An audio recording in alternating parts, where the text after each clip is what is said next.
नमस्कार दर्शक बंधु चलतु नजर पकाइबा आज सकाळ केतोटी गुरुत्वपूर्ण खबर उपरे सेथिपाई वीडियोटी को शेष पर्यंत देखा मोर अनुरोध। वीडियोटी भल लगे वीडियोटी को लाइक करी चैनल को सब्सक्राइब करी कमेंट माध्यम जनातु आपण माने आम वीडियो केउ जिल्लारू देखुछंती।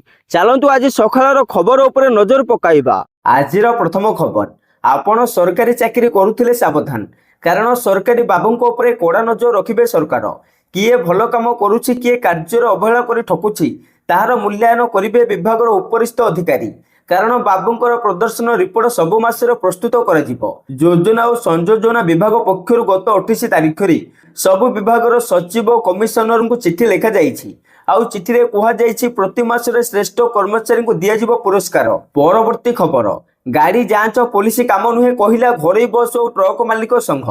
सेपटे परिवहन विभाग पक्षर गाड़ी जांच ने पुलिस को अधिक क्षमता देवा प्रस्ताव को घरोई बस एवं ट्रक मालिक संघ पक्षर मंगलवार विरोध कर जाइछि।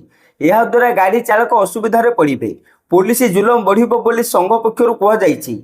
एपरिक पुलिस क्षमतार अपव्यवहार करिबो गाड़ी जांच करबा पुलिस काम नुहे। जदि सरकार एपरि किछि निष्पत्ति नियंती ताहाले आंदोलन करिबो बोली कहि मुख्यमंत्री मोहन माझी को चिठी लिखिछंती घरे बस मालिक संघ। परवर्ती खबर हीराकुद बुड़ी जमी रे धान चाष मना आउ धान किणिबेनी सरकार। एथर रबी ऋतु में बुड़ी जमी रे धान चाष करिथिबा जिल्लार लखनपुर ब्लॉक रो 796 जन चाषी राज्य सरकार धान किणिबे। मात्र आगो को बुड़ी जमी तथा सरकारी जमी रे धान चाष न करबाकू चाषी को जणाई देबाकू खाद्य जोगाण और खाउटी कल्याण विभाग झारसुगुड़ा जिलापाल को निर्देश देइछंती।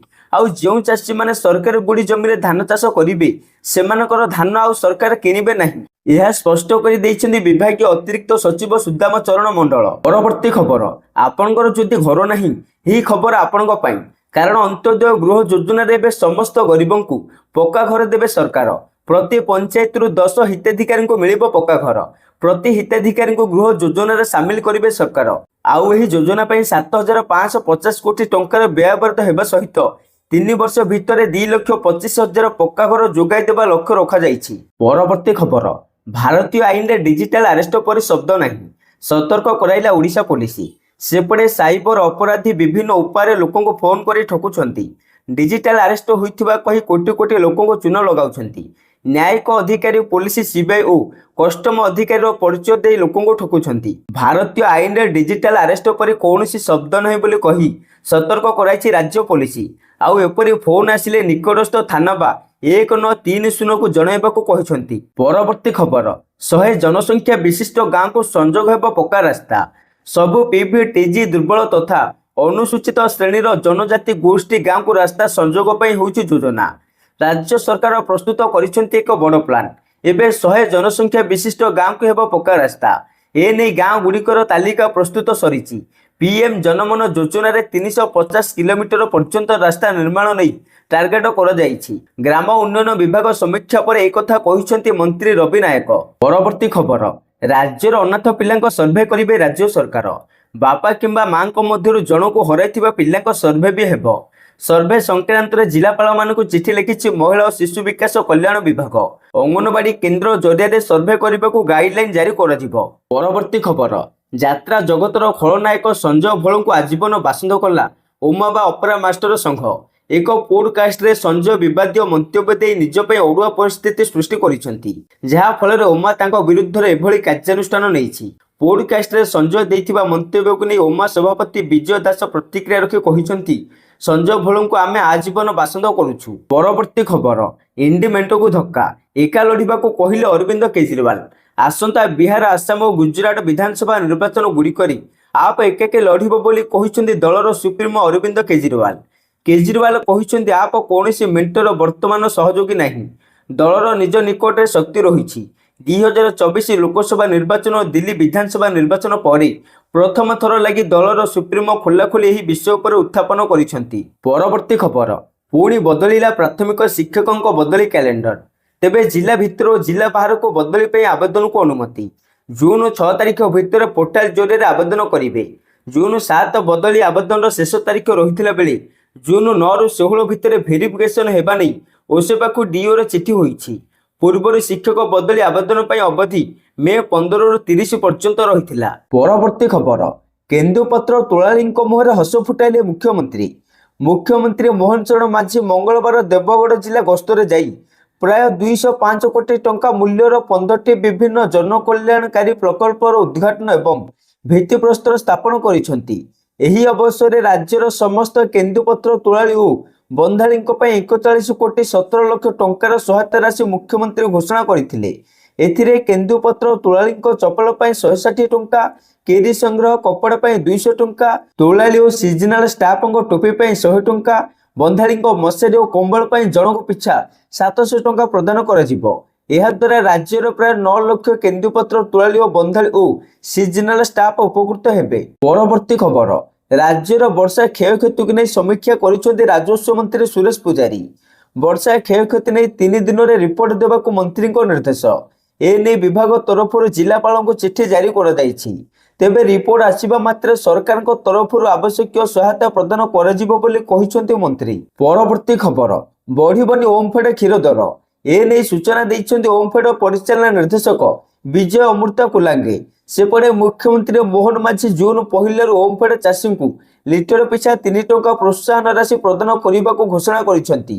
ଫଳରେ ଓଡ଼ିଶାରେ 2.50 ଲକ୍ଷ ଚାଷୀ ଉପକୃତ ହୋଇପାରିବେ। ପରବର୍ତ୍ତୀ ଖବର, ଅତିରିକ୍ତ ତହସିଲଦାରଙ୍କୁ ନିସ୍ତୁକ ଛେଚିଲେ ବାଲି ମାଫିଆ।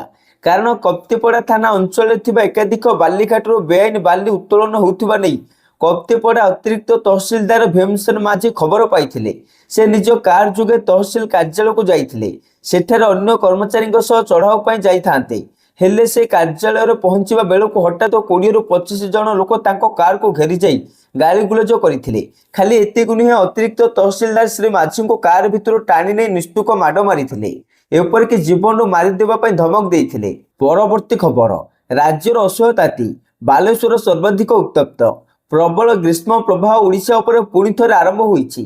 ରାଜ୍ୟର ବିଭିନ୍ନ ସ୍ଥାନରେ ତାପମାତ୍ରା 40 ଡିଗ୍ରୀ ସେଲସିୟସ ପାଖାପାଖି ରେକର୍ଡ କରାଯାଇଛି।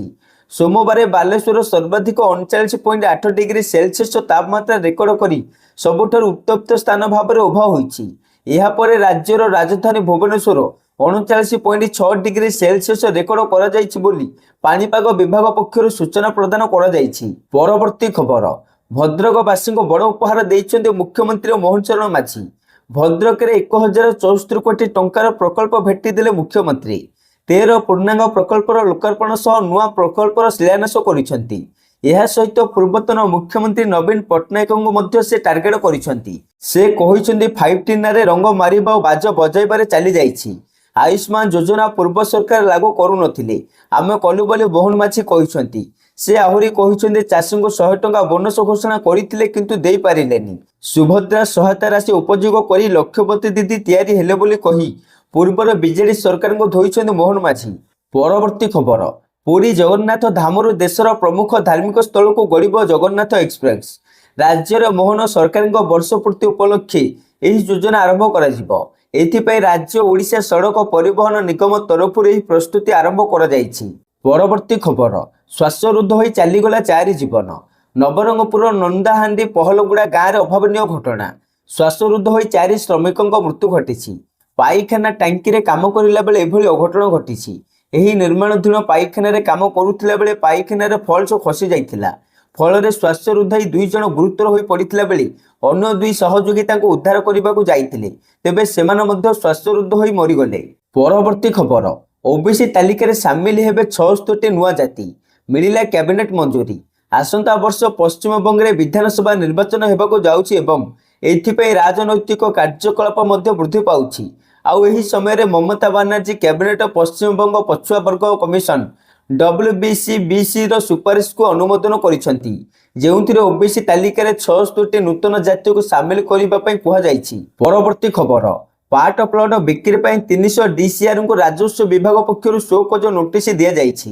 ଏନେଇ ରାଜସ୍ୱ ମନ୍ତ୍ରୀ ସୁରେଶ ପୂଜାରୀ ସୂଚନା ଦେଇଛନ୍ତି। ମନ୍ତ୍ରୀ କହିଛନ୍ତି ଭୁଲ କାମ ପାଇଁ କାର୍ଯ୍ୟାନୁଷ୍ଠାନ ଗ୍ରହଣ କରାଯାଇ ସାରିଲାଣି। ଅନେକ ଅଫିସର ଜେଲରେ ଅଛନ୍ତି। ତହସିଲଦାର କର୍ମଶାଳା ସରିଲେ DCR କର୍ମଶାଳା ହେବ। ପରବର୍ତ୍ତୀ ଖବର, କଂଗ୍ରେସ ପୋଷ୍ଟରରୁ ହଟିଲା ରାଷ୍ଟ୍ରୀୟ ଅଧ୍ୟକ୍ଷଙ୍କ ଫଟୋ, ଯାହାକୁ ନେଇ କଂଗ୍ରେସ ପୁଣି ଥରେ ଚର୍ଚ୍ଚାକୁ ଆସିଛି। ଏହି ମାମଲା ଗୋଆ କଂଗ୍ରେସ ସହିତ ଜଡ଼ିତ, ଯେଉଁଠାରେ ଗତ ସପ୍ତାହରେ ରାଜ୍ୟ ପ୍ରତିଷ୍ଠା ଦିବସ ପାଳନ ସମୟରେ ଦଳ ଦ୍ୱାରା ଲଗାଯାଇଥିବା ବ୍ୟାନରରେ ରାଷ୍ଟ୍ରୀୟ ଅଧ୍ୟକ୍ଷ ମଲ୍ଲିକାର୍ଜୁନ ଖଡଗେଙ୍କ ଫଟୋକୁ ହଟାଯାଇଥିଲା। ହେଲେ ସେପଟେ ବିଜେପି ଏହାକୁ ନେଇ କଂଗ୍ରେସ ଉପରେ ଆକ୍ରମଣ କରିଛି ଏବଂ ଏହାକୁ ଦଳିତ ବିରୋଧୀ ମାନସିକତା ଥିବା ବୋଲି କହିଛି। କିନ୍ତୁ କଂଗ୍ରେସ କହିଛି କି ଖଡଗେଙ୍କ ଫଟୋକୁ ଭୁଲ ବଶତଃ ହଟାଇ ଦିଆଯାଇଛି। ପରବର୍ତ୍ତୀ ଖବର, ଜଳ ସମ୍ପଦ ସର୍ଭେ କରିବେ ସରକାର। ଓଡ଼ିଶା ସରକାର ରାଜ୍ୟରେ ଥିବା ବିଭିନ୍ନ ଜଳ ସମ୍ପଦର ପ୍ରଥମ ଥର ପାଇଁ ଗଣନା କରିବେ ବୋଲି ଜଣେ ଅଧିକାରୀ ସୋମବାର କହିଛନ୍ତି। ଏହି ଗଣନା ଜଳଶକ୍ତି ମନ୍ତ୍ରାଳୟ, ଜଳ ସମ୍ପଦ ବିଭାଗ, ନଦୀ ବିକାଶ ଏବଂ ଗଙ୍ଗା ପୁନରୁଦ୍ଧାର ବିଭାଗର ନିର୍ଦ୍ଦେଶ ଅନୁଯାୟୀ କରାଯାଉଛି। ତେବେ ଏହି ଗଣନା କମ୍ପ୍ୟୁଟର ସହାୟତା, ବ୍ୟକ୍ତିଗତ ସାକ୍ଷାତକାର, CAPI ଏବଂ ୱେବ୍ ଆଧାରିତ ଆପ୍ଲିକେସନ ମାଧ୍ୟମରେ କରାଯାଉଛି, ଯେଉଁଥିରେ 4ଟି ଗଣନା ଅନ୍ତର୍ଭୁକ୍ତ। ପ୍ରଥମ ଥର ପାଇଁ ପ୍ରମୁଖ ଓ ମଧ୍ୟମ ଜଳସେଚନ ଗଣନା, ଝରଣା ଗଣନା, ଜଳାଶୟର ଦ୍ୱିତୀୟ ଗଣନା ଏବଂ ସପ୍ତମ କ୍ଷୁଦ୍ର ଜଳସେଚନ ଗଣନା। ପରବର୍ତ୍ତୀ ଖବର, ତୁଳସୀ ଗଛ ଲଗାଇବେ ସରକାର। ସେପଟେ ସହରାଞ୍ଚଳ ଟ୍ରାଫିକ ପୋଷ୍ଟ ନିକଟ ଡିଭାଇଡରରେ ତୁଳସୀ ଗଛ ଲଗାଇବାକୁ ରାଜ୍ୟ ସରକାରଙ୍କ ଗୃହ ନିର୍ମାଣ ଓ ନଗର ଉନ୍ନୟନ ମନ୍ତ୍ରୀ କୃଷ୍ଣ ଚନ୍ଦ୍ର ମହାପାତ୍ର ପରାମର୍ଶ ଦେଇଛନ୍ତି। ଏନେଇ ସବୁ ପୌର ପ୍ରଶାସନକୁ ନିର୍ଦ୍ଦେଶ ଦେଇଛନ୍ତି। ଆସନ୍ତା 20 ତାରିଖ ଦିନ ଏହି ଅଭିଯାନରେ ବ୍ୟାପକ ଭାବରେ ସହଭାଗିତା ହେବାକୁ ମନ୍ତ୍ରୀ ପରାମର୍ଶ ଦେଇଛନ୍ତି। ପରବର୍ତ୍ତୀ ଖବର, ମାଗଣା UPSC କୋଚିଂ ଦେବେ ସରକାର। ଓଡ଼ିଶା ସରକାର UPSC ଆଶାୟୀ ପ୍ରାର୍ଥୀଙ୍କ ପାଇଁ ମାଗଣା କୋଚିଂ ଆରମ୍ଭ କରିବାକୁ ଯାଉଛନ୍ତି। ଓଡ଼ିଶା ସରକାରଙ୍କ ଉଚ୍ଚଶିକ୍ଷା ବିଭାଗ ଏନେଇ ବିଜ୍ଞପ୍ତି ପ୍ରକାଶ କରିଛି। ଉଚ୍ଚଶିକ୍ଷା ବିଭାଗ ପକ୍ଷରୁ 500 UPSC ଆଶାୟୀ ପ୍ରାର୍ଥୀଙ୍କ ପାଇଁ 11 ମାସର ମାଗଣା କୋଚିଂ ଦିଆଯିବାକୁ ଘୋଷଣା କରାଯାଇଛି। ପରବର୍ତ୍ତୀ ଖବର, ୱାକଫ ସମ୍ପତ୍ତି ପଞ୍ଜୀକରଣ ପାଇଁ ଜୁନ୍ 6ରେ ପୋର୍ଟାଲ ଲଞ୍ଚ କରିବେ କେନ୍ଦ୍ର ସରକାର। ଦେଶରେ ୱାକଫ ସମ୍ପତ୍ତିର ଉତ୍ତମ ପରିଚାଳନା ଏବଂ ସ୍ୱଚ୍ଛତାକୁ ପ୍ରୋତ୍ସାହିତ କରିବା ଲକ୍ଷ୍ୟରେ କେନ୍ଦ୍ର ସରକାର ଜୁନ୍ 6 ତାରିଖରେ ଉମ୍ମିଦ ପୋର୍ଟାଲ ଲଞ୍ଚ କରିବାକୁ ଯାଉଛନ୍ତି। ସୂଚନା ଅନୁସାରେ ଏକୀକୃତ ୱାକଫ ପରିଚାଳନା, ସଶକ୍ତିକରଣ, ଦକ୍ଷତା ଏବଂ ବିକାଶ ପାଇଁ ବ୍ୟବହୃତ ଏହି ପୋର୍ଟାଲ ଦେଶବାସୀ ୱାକଫ ସମ୍ପତ୍ତି ପଞ୍ଜୀକରଣ ପାଇଁ ଏକ କେନ୍ଦ୍ରୀୟ ପ୍ଲାଟଫର୍ମ ଭାବରେ କାର୍ଯ୍ୟ କରିବ। ପରବର୍ତ୍ତୀ ଖବର, ବସଷ୍ଟାଣ୍ଡରେ ସ୍ତନ୍ୟପାନ ପାଇଁ ସ୍ୱତନ୍ତ୍ର ଗୃହ ହେବ। ଓଡ଼ିଶାର ଉପମୁଖ୍ୟମନ୍ତ୍ରୀ ପ୍ରଭାତୀ ପରିଡ଼ା ଗୁରୁବାର ଘୋଷଣା କରିଛନ୍ତି ଯେ 2ରୁ 3 ମାସ ମଧ୍ୟରେ ମଲ୍, ରେଳ ଷ୍ଟେସନ ଏବଂ ବସ୍ ଷ୍ଟାଣ୍ଡ ଭଳି ସାର୍ବଜନୀନ ସ୍ଥାନରେ ଡେଡିକେଟେଡ୍ ବ୍ରେଷ୍ଟ ଫିଡିଂ ରୁମ୍ ସ୍ଥାପନ କରାଯିବ। ଏହି ପଦକ୍ଷେପର ଲକ୍ଷ୍ୟ ହେଉଛି ମହିଳାମାନଙ୍କୁ ଯାତ୍ରା ସମୟରେ ଆରାମଦାୟକ ଭାବରେ ସ୍ତନ୍ୟପାନ କରାଇବାର ସୁବିଧା ପ୍ରଦାନ। ପରବର୍ତ୍ତୀ ଖବର, ଜୁଲାଇ 3ରୁ ଆରମ୍ଭ ହେବାକୁ ଯାଉଛି ଅମରନାଥ ଯାତ୍ରା।